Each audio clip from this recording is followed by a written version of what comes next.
Je vous invite à ouvrir votre Bible dans 1 Samuel chapitre 25. 1 Samuel chapitre 25.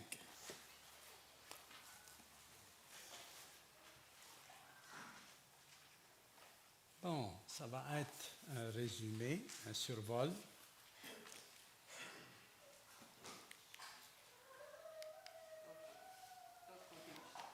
L'autre côté? Ah oui.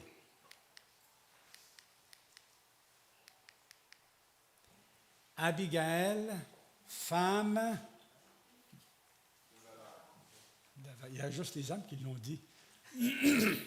Gabriel Ange un petit peu aussi. Femme de valeur. OK? 1 Samuel 25, versets 1 à, mettons, jusqu'à 8. Et on continuera par après. Samuel mourut. Tout Israël se rassembla pour le pleurer et on l'enterra chez lui à Rama. Quant à David, il se leva et descendit au désert de Paran. Il y avait à Maon un homme très riche qui possédait des biens à Carmel. Il avait 3000 brebis et 1000 chèvres, et il se trouvait à Carmel pour la tonte de ses brebis. Le nom de cet homme était Nabal, et sa femme s'appelait Abigail. C'était une femme pleine de bon sens et très belle, tandis que son mari était dur et méchant dans sa manière d'agir. Il descendait de Caleb. Alors qu'il était au désert, David apprit que Nabal tondait ses brebis. Il envoya 10 jeunes gens vers lui en leur ordonnant « Montez à Carmel et allez trouver Nabal. Vous le saluerez en mon nom et lui direz « Longue vie à toi, Nabal, que la paix soit avec toi, avec ta famille et avec tout ce qui t'appartient. Maintenant, j'ai appris que tu as chez toi les tondeurs. Or, lorsque tes bergers étaient avec nous, nous ne leur avons fait aucun mal et rien ne leur a été volé durant tout le temps où ils étaient avec nous à Carmel. Demande-le à tes serviteurs et ils te le diront. Ils te le confirmeront. Que ces jeunes gens trouvent donc grâce à tes yeux, puisque nous venons dans un jour de joie. Donne donc à tes serviteurs et à ton fils David ce que tu as sous la main.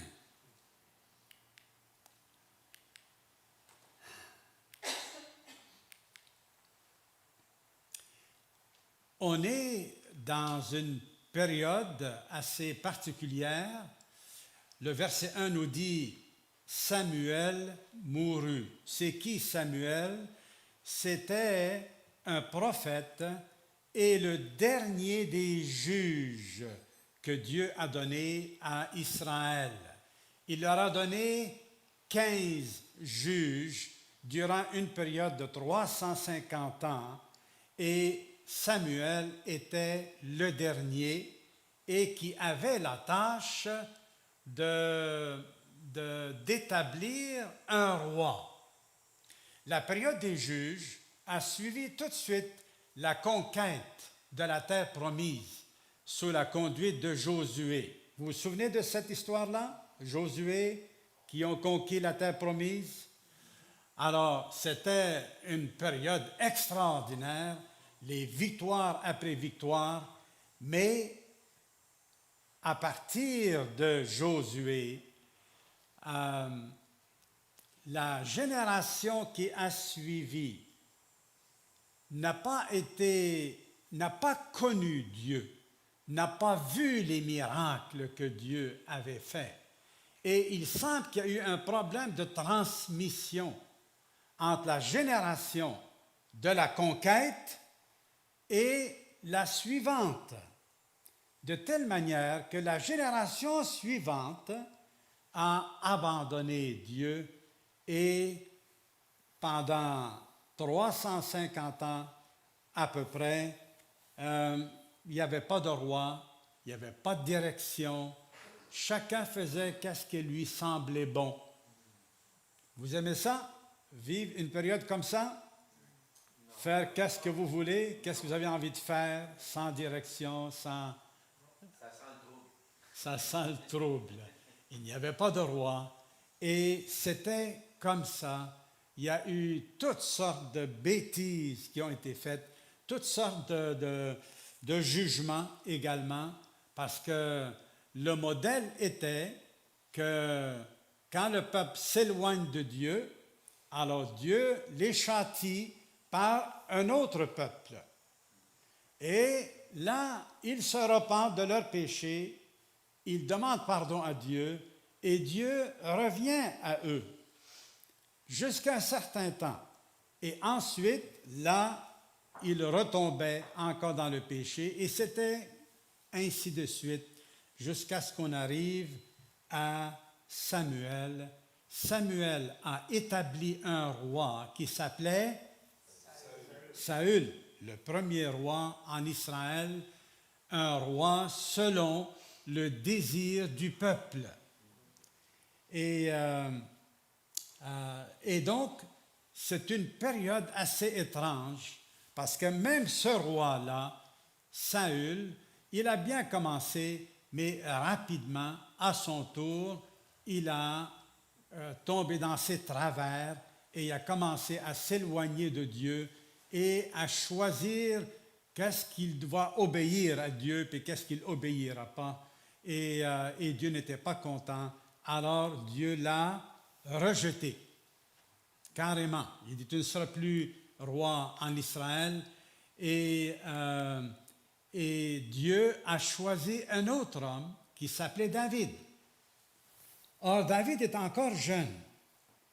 Et David ne voulait pas s'imposer comme roi sur Israël. C'est Dieu qui est venu l'appeler, comme il a appelé Michaël. Il a appelé David et pour David, à 2 reprises, il a eu l'opportunité, parce qu'il se sauvait, Saül cherchait à le tuer. Alors il fuyait tout le temps. Et à 2 reprises, Saül était tombé entre les mains de David. Et David aurait pu se venger, l'achever là, et puis il dit, puisque Dieu me l'a dit, c'est moi qui vais être le roi d'Israël, je vais juste prendre ma place. Mais David, il a dit, non, non, non, non, non, non, non, non. Malheur à moi si je porte la main sur loin de l'Éternel. Oui, Dieu m'a appelé, mais c'est à Dieu à ôter Saül de cette place-là, et c'est à Dieu à m'amener, puisque c'est lui qui m'a appelé. Ce n'est pas à moi de prendre les choses en main. Il est resté serviteur de Dieu, soumis à la volonté de Dieu. Et ça, c'est très important pour chacun de nous. Chacun de tous ceux qui ont connu Christ, vous avez été appelés de la part de Dieu, appelés au salut. Et ce n'est pas nous qui prenons la place, c'est Dieu qui nous appelle et qui nous établit à l'endroit où est-ce qu'il veut. Et David, donc, en se sauvant de Saül, il y a des hommes qui s'attachaient à lui, des vauriens. Ce n'est pas des soldats professionnels. La Bible les appelle des vauriens qui s'attachaient à David. Puis sont devenus une petite armée de 400 hommes, et après ça, 600 hommes. Et David, il faisait très, très attention comment il utilisait cette force-là. Jamais il a porté la main sur des Juifs, sur sa nation. Mais vous lirez son histoire dans Samuel et c'est vraiment intéressant de voir comment il s'est arrangé pour en plus prendre soin de certains Juifs comme Nabal.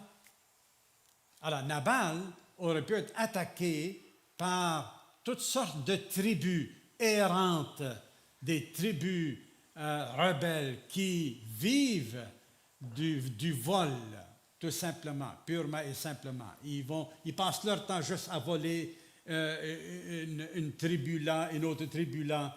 David, il a protégé Nabal pendant ce temps-là, et de telle manière qu'il n'a rien perdu, Nabal, pendant cette époque-là. Alors, il y a une description, l'Écriture donne une description, un comparatif entre Nabal et sa femme Abigail.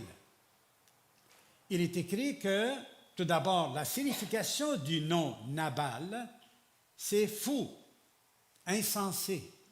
C'est la signification de son nom. Alors que Abigail, c'est mon père et la joie. Il y a déjà là une contradiction juste dans la signification des noms. Vous allez voir qu'il y a toute une contradiction dans ce couple-là. Ce n'était pas un couple idéal. L'homme était fort riche, et bien sûr sa femme aussi, mais il était dur et méchant. Dur et méchant dans ses actions. On va voir tantôt pourquoi. Il était descendant de Caleb. Caleb, vous vous souvenez, dans la conquête, avant d'entrer dans la terre promise, comment il s'appelle, Josué envoie non pas Josué, mais Moïse envoie 12 espions et ils sont allés voir tout ce qui se passait. Et lorsqu'ils sont revenus, il y a eu 2 espions, Josué et Caleb, ont dit « Hey, entrons dans la terre promise. Vraiment, c'est un pays où coule le lait et le miel.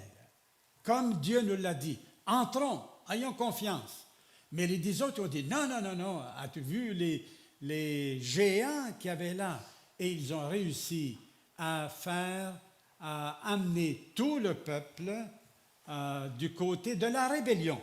Au lieu de faire confiance à Dieu, ils ont dit « Non, on ne va pas entrer. » Et ils ont cherché à tuer Moïse. Alors, Caleb, c'est un des 2. Il y avait Josué et Caleb, un homme de foi. Mais, comme on va le voir, c'est que Nabal, son descendant, n'était pas comme son ancêtre, loin de là. Alors, Abigail est une femme de bon sens. Qu'est-ce que vous diriez comme autre façon de dire une femme de bon sens? Ça vous dit quoi? Respectable. Oui. Elle est logique. Elle est logique. Sage.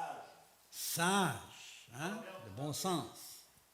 Elle a du bon sens, hein? Elle a une tête sur les épaules. Elle réfléchit. Une femme intelligente. Mais son mari, dur et méchant. Pensez-vous qu'un couple comme ça a un avenir avec autant de contradictions dans leur caractère? J'ai dû avoir une couple de jours où ça a accroché. Connaissez-vous des couples dont l'homme et la femme ont des caractères tellement contradictoires, juste dans leur personnalité?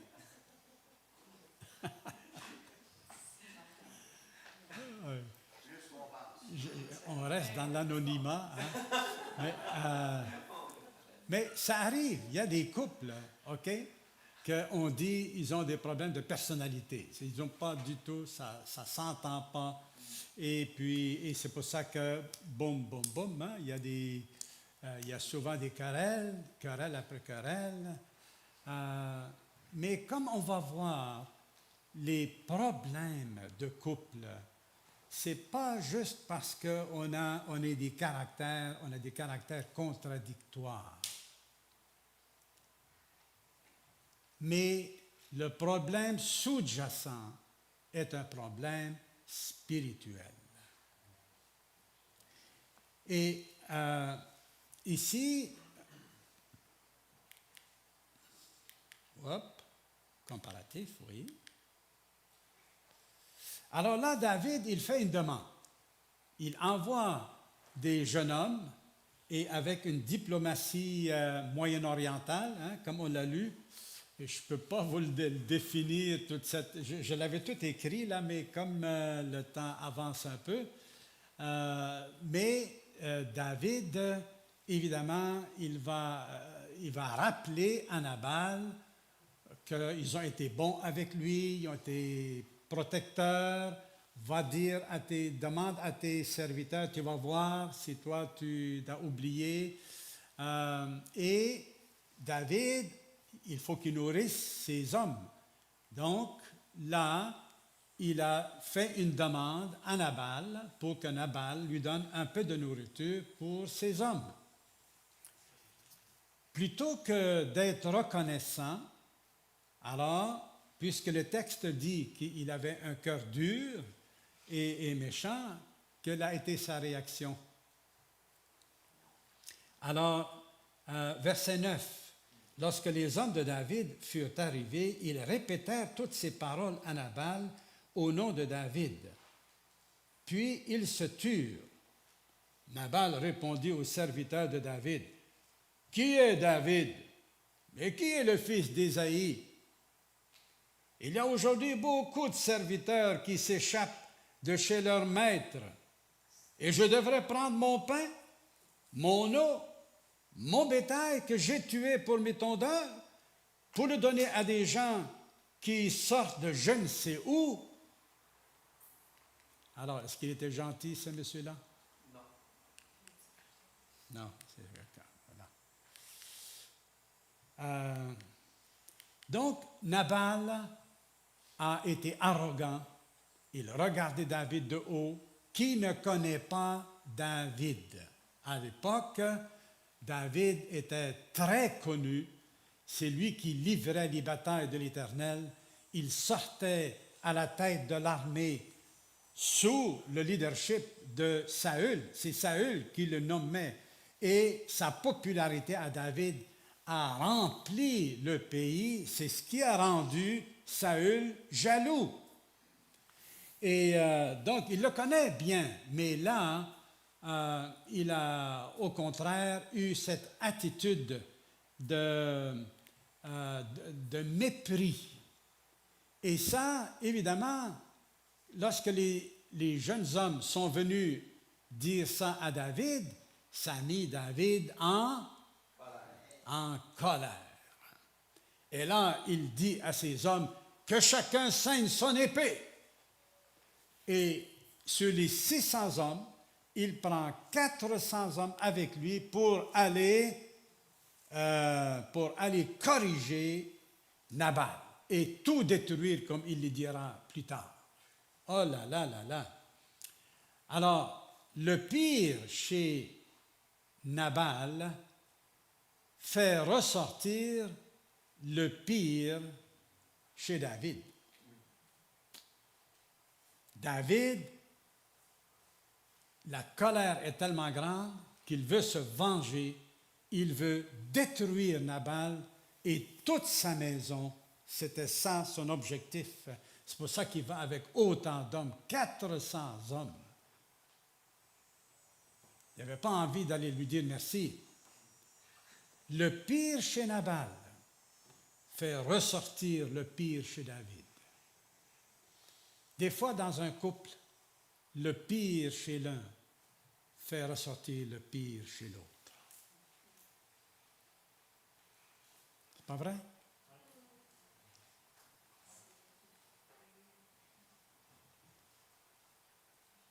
Je ne sais pas comment Abigail a vécu avec un homme comme ça.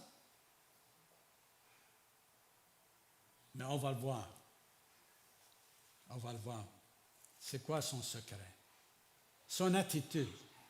Donc, là, tout le monde apprend que David s'en vient avec 400 hommes. Les serviteurs y ont peur. Et c'est quoi qu'est-ce qui va arriver? Quelle va être l'attitude d'Abigail?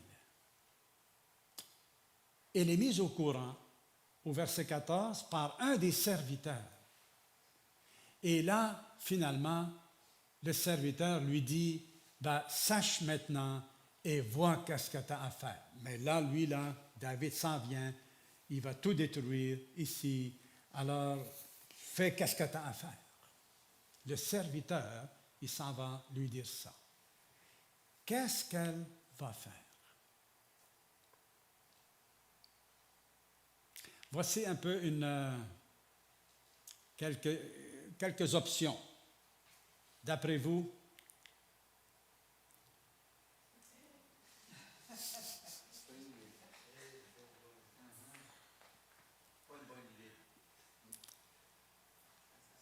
Moi, il me semble, j'aurais imaginé ça, là, avec tout ce qu'on entend, là, comment les problèmes de couple et tout. Elle aurait pu entrer dans la maison et crier après son mari. Espèce de stupide et de fou, qu'est-ce que tu as fait? Tu ne sais pas qui est David? Tu sais parfaitement le bien qu'il nous a fait. Non, mais qu'est-ce qui t'a pris pour l'insulter comme ça? Il y avait 400 hommes là pour se venger. Puis qui va te défendre maintenant? Peut-être elle aurait pu ajouter, ah non, il y a encore d'autres choses. Ce n'est pas la première bêtise que tu fais, que tu me fais. Hein? Parce qu'ils ont dû avoir pas mal de conflits à travers les années là. Et là, j'en ai assez. J'ai plus que mon quota. Tu me fais vivre l'enfer, comme une femme m'a dit dernièrement. Je ne suis plus capable. C'est un bon Québécois? Moi, là, je m'en vais, puis je demande le divorce. Tu te débrouilleras avec lui. À ta place, là, j'irai demander de l'aide à ta famille, puis à qui tu voudras. Je m'en fiche. Je m'en vais. Je me sauve. Ah oui, c'est dangereux, là. Il s'en vient pour... Est-ce qu'Abigail, elle a eu cette attitude? Je ne sais pas si elle était en colère contre son mari. Là. Probablement. Là, la situation est dangereuse. C'est dangereux, là. Il s'en vient, là. Elle n'a pas le temps d'aller voir quelqu'un d'autre, là. Il faut prendre une décision. Ce n'est pas le temps d'aller retourner à la maison pour lui demander hey, qu'est-ce que tu en penses, là? Essayer de le faire changer d'idée. Elle n'a pas le temps. Une femme de bon sens. Ce qu'elle fait, il est écrit, comme on va découvrir, ce n'est pas juste une femme de bon sens, c'est une femme qui connaît son Dieu, qui connaît la volonté de Dieu. Elle commence à rassembler la nourriture, verset 18, 200 pains, 2 outres de vin, 5 brebis toutes préparées, 5 mesures de grains rôtis, 100 gâteaux aux raisins secs et 200 aux figues séchées. Elle chargea tout cela sur des ânes et dit à ses serviteurs, « Passez devant moi, je vais vous suivre. » Elle ne dit rien à Nabal, ce n'est pas le temps. Son mari, et là, elle est montée sur un âne, elle n'est pas montée sur un cheval. sur un âne. Ils sont riches, ils devaient avoir des chevaux. Mais ça te donne une idée de l'humilité, de la modestie, de caractère de cette femme. Elle ne dit rien à Nabal, oui, on l'a dit, et montée sur un âne, elle descendit, cachée par la montagne. Et David et ses hommes descendaient de l'autre côté. Et voilà, il y a un point de rencontre. Et tout de suite, cette femme, Abigail, elle descend de son cheval, de son âne. Est-ce que vous êtes déjà monté sur un âne? C'est pas confortable non, moi je connais ça. J'ai monté souvent sur un âne. Ça fait mal quelque part quand on s'assoit dessus. Alors, elle devait être assise de côté pour que ça ne fasse pas trop mal. Et puis, elle descend et elle se courbe devant David.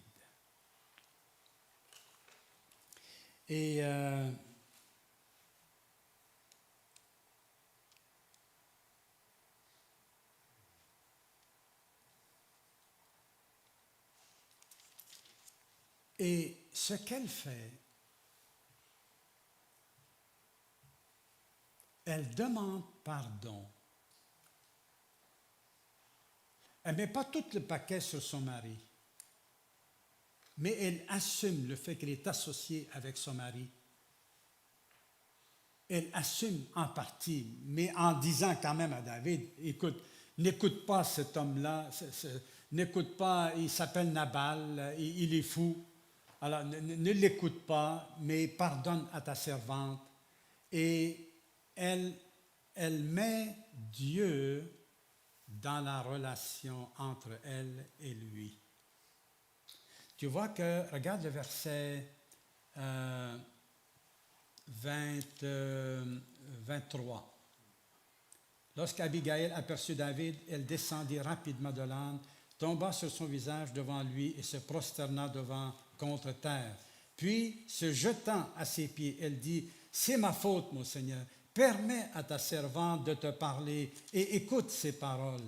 Que mon Seigneur ne prête pas attention à ce méchant homme, à Nabal, car il porte bien son nom. Il s'appelle Nabal et il y a chez lui de la folie. » En un mot, fais pas attention. Il a des problèmes. C'est vrai qu'il a des problèmes. Alors, je ne pense pas qu'il est en train de le mépriser. Il est en train simplement de souligner la faiblesse de son caractère et a dit, « Quant à moi, ta servante, je n'ai pas vu les hommes que toi, mon Seigneur, tu avais envoyés. Maintenant, mon Seigneur, aussi vrai que l'Éternel est vivant et que ton âme est vivante, c'est l'Éternel qui t'a empêché de verser le sang. »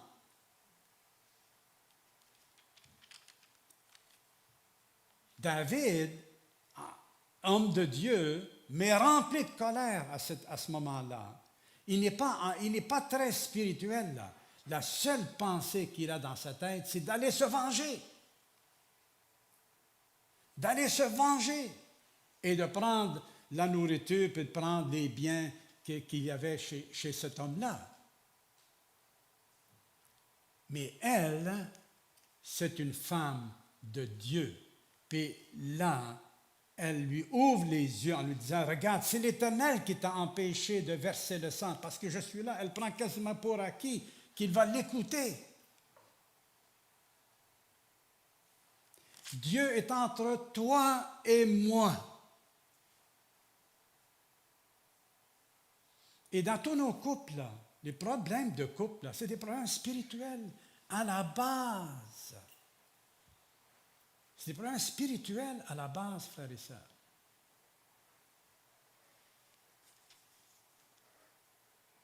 Mais ici, Nabal, il n'était pas spirituel du tout. David, habituellement, il était un homme de Dieu, spirituel, mais là, il ne l'était pas.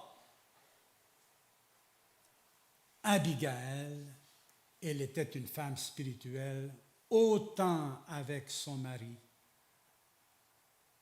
qu'avec le futur roi d'Israël. Qu'est-ce qui a fait qu'elle a été capable de rester pendant des années avec un homme comme lui, dur et méchant? C'est sa foi. Sa foi vivante, peu importe le temps que ça prend. Ce n'est pas à elle à se dégager de cette relation-là. C'est à Dieu à le dégager si c'est sa volonté. En attendant, elle marche par la foi, dans la crainte de Dieu, dans la connaissance de la volonté de Dieu. Elle est en train de faire la leçon ici à David. Et comme on le voit dans tout le reste du passage. Et verset 26, « Maintenant, mon Seigneur, aussi vrai que l'Éternel est vivant et que ton âme est vivante, c'est l'Éternel qui t'a empêché de verser le sang et qui a retenu ta main, que tes ennemis, que ceux qui veulent du mal à mon Seigneur, soient pareils à Nabal. Accepte ce cadeau que moi, ta servante, je t'apporte à toi, mon Seigneur, et qu'il soit distribué aux hommes qui marchent à la suite de mon Seigneur. Pardonne la faute à ta servante. En effet, l'Éternel accordera à mon Seigneur une maison stable. Elle est au courant. Tout le monde en Israël est au courant que Dieu a appelé David pour être le roi en Israël et qu'il va lui faire une descendance. Et le verset 29, « Si quelqu'un se dresse pour te poursuivre et en veut à ta vie, ton âme, mon Seigneur, sera bien gardée avec les vivants auprès de l'Éternel, ton Dieu. En revanche, il enverra au loin, comme une fronde, l'âme de tes ennemis. Lorsque l'Éternel aura fait à mon Seigneur tout le bien qu'il t'a annoncé, qu'il t'aura établi chef sur Israël, mon Seigneur n'aura ni remords ni trouble dans son cœur pour avoir versé le sang inutilement. » Abigail est une femme remplie de l'Esprit de Dieu, remplie de la parole de Dieu. Elle connaît la volonté de Dieu et elle en tient compte. Peu importe les circonstances difficiles de sa vie. Ce n'est pas parce que dans le couple, il y en a un qui ne marche pas avec Dieu que l'autre ne doit pas marcher. Êtes-vous d'accord? Ce n'est pas que 50-50. Si c'est 50-50, on n'est pas mieux que les non-croyants. C'est 100%. Même si l'autre n'est pas converti, 100% que Dieu demande, autant à l'homme qu'à la femme. 100%.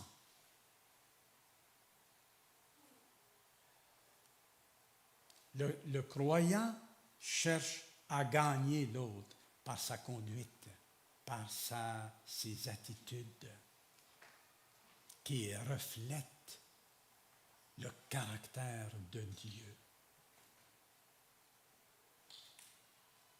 Abigail, une femme de Dieu. Et le verset 32, David dit à Abigail, « Béni soit l'Éternel, le Dieu d'Israël, qui t'a envoyé aujourd'hui à ma rencontre. Béni soit ton bon sens, et béni sois-tu, toi qui m'as empêché aujourd'hui de verser le sang et qui as retenu ma main. » David, ça l'a ramené à son bon sens, à lui. Une femme de bon sens l'a amené à son bon sens, à lui. Non, c'est l'inverse. Hein? C'est le bon sens d'Abigail qui a ramené le bon sens à David.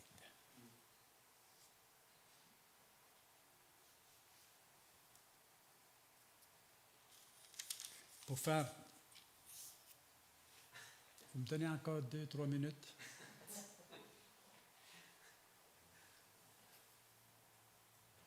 David accepte tout ce don, tout ce qu'elle avait ramassé pour lui donner, et il s'en retourne, et elle retourne à la maison. Est-ce qu'elle s'en retourne pour crier après lui? Non. Comme on l'a vu tantôt, là? Non, pas du tout.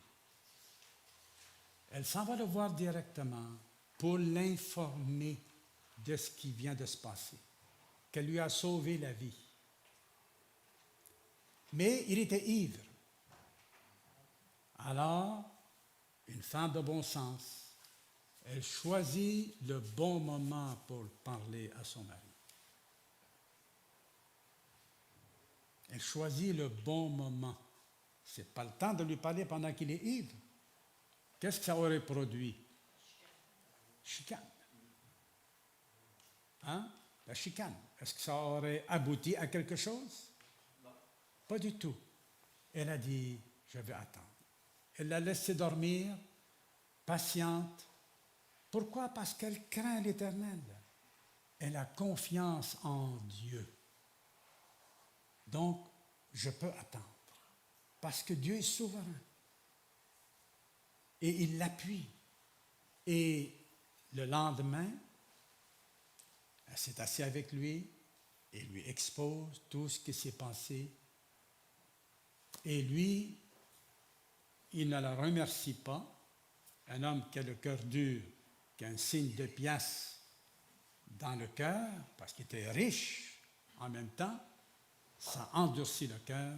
Et au contraire, il y a eu probablement une attaque cardiaque, mais 10 jours après, c'est l'Éternel lui-même qui fait mourir Nabal. Et Nabal est mort. Et en faisant mourir Nabal, Dieu libère Abigail. Ce n'est pas elle qui a attenté à sa vie. Ce n'est pas elle qui a dit, ben, tiens, salut, je m'en vais. Son espoir est en Dieu. Quelqu'un a prié tantôt que Dieu nous délivre. Et bien sûr qu'il nous délivre. Bien sûr. Donc, il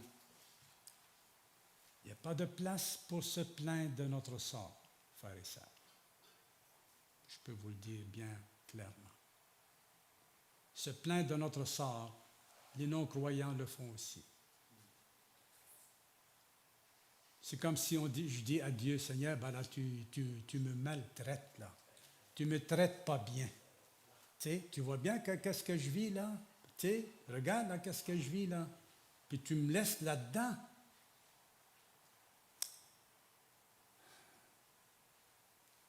Elle a eu confiance.